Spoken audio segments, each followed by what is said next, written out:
Welcome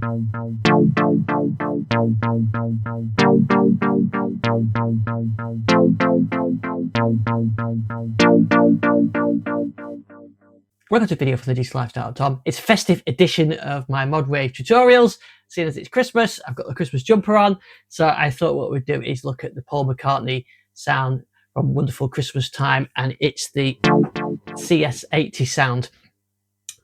Some interesting techniques on here, which is why I thought I would do this video. So when I was researching this, most people said that the CS-80, Yamaha CS-80 is what Paul McCartney used. There's pictures of him playing it. A couple of people suggested it was a Prophet 5, but the majority and the consensus seems to be it was a CS-80. So it's a CS-80 that I've gone for on this. And there's an interesting technique. Actually, when you listen to that demo then, there is no digital delay or analog delay on this sound. So there's a technique to getting that delay effect, and that's why I thought it would be worth doing, because it applies to in other circumstances, not just if you're recreating classic Christmas songs. So I've got the Modwave up here, and what I'll do is I'll go to an initial patch, and on layer, well, we'll go to layer B. So I've got layer A to refer to, because I have done a bit of research on this. I don't think it's exactly 100%, but I think it's quite close. And like I said, the LFO trick is quite interesting.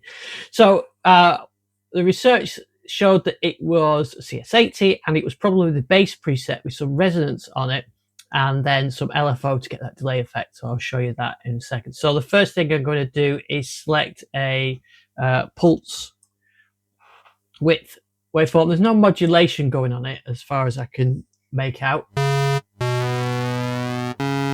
In terms of position, I got it around the 30 mark, which you think if you use that, it's like electric bass preset that was modified. So that'll probably be about right. So the next thing to do is to look at the envelopes, and for the envelope, the amp envelope, I'll just go with a short attack, a bit of decay, because we do need that decay, and a bit of release. I'll show you why we'll need the decay shortly.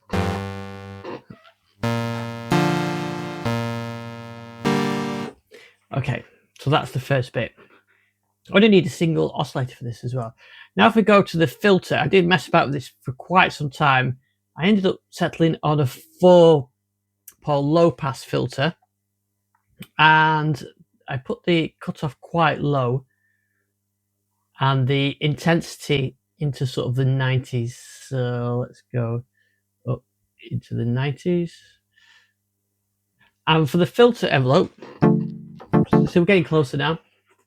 For the filter envelope, I wanted an initial attack and then a level of filter. So I've got a sharp initial attack that's quite sharp to give it that sparkle sort of, and then a bit of decay and release on there. So I think what I did, it was about here. That's too short. That's about right there, I think. So that's probably be about right. And I put some resonance on there. So we go over to the filter and we'll put some resonance on there. Probably about right. Now we need more filter cutoff, or we need to open up the filter a bit more. And the trick with this song was I initially thought it was a digital delay, but I'm doing, we then need to apply more cutoff, or more open the filter up a bit. When I was listening to it, I've always assumed, all the years I've heard the song, that it was analog delay. But when I did the research, I found it was actually using an additional LFO on the CS-80 that could control, that was doing some of the filter using a sawtooth. So I'm going to apply some filter cutoff. So we get a close sound. We go to the filter. I'm going to tempo sync it, and we need to be tempo syncing. Getting closer. But instead of a triangle, I think it's a saw down. There we go. So we've got that effect now. I did actually, I remember, just take that attack down just a little bit, just to make it a bit more squelchy. So I did do that.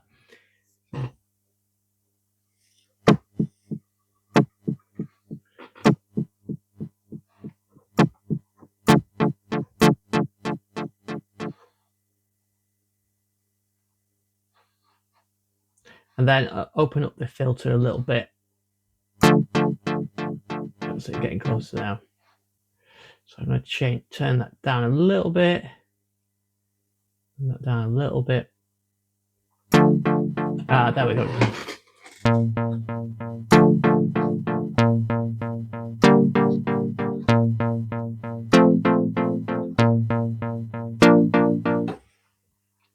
So you notice as well when it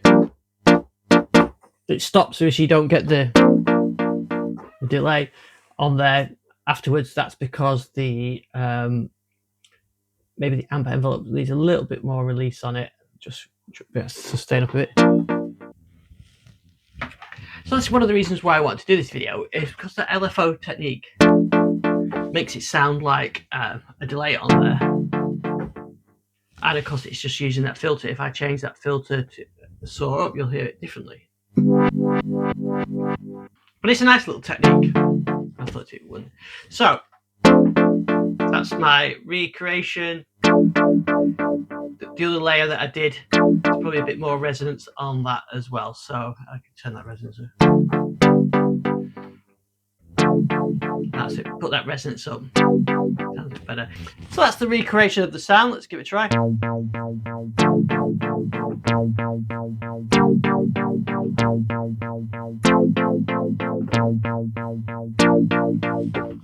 Actually, it makes the track a bit more interesting because on the CS-80 the LFO isn't tempo synced, locked to MIDI or anything like that, so it would have been probably recorded with the track synchronized to the LFO. So Paul McCartney has played this part, and then they've got the LFO in sync with the track. So I don't know whether he just recorded it all first, this bit first, and then did the rest of the track in time with that. But yeah, there was no quantization or MIDI clock done on the CS-80. So that was my brief idea of that. Some of the other sounds on there's strings and everything else. Synth string is probably from the CS-80 as well. But it was this sound that I wanted to recreate. So I hope that provides a bit of information for you as a Modwave user, or any synth this applies to, that you can do LFO like that, especially tempo synced LFO.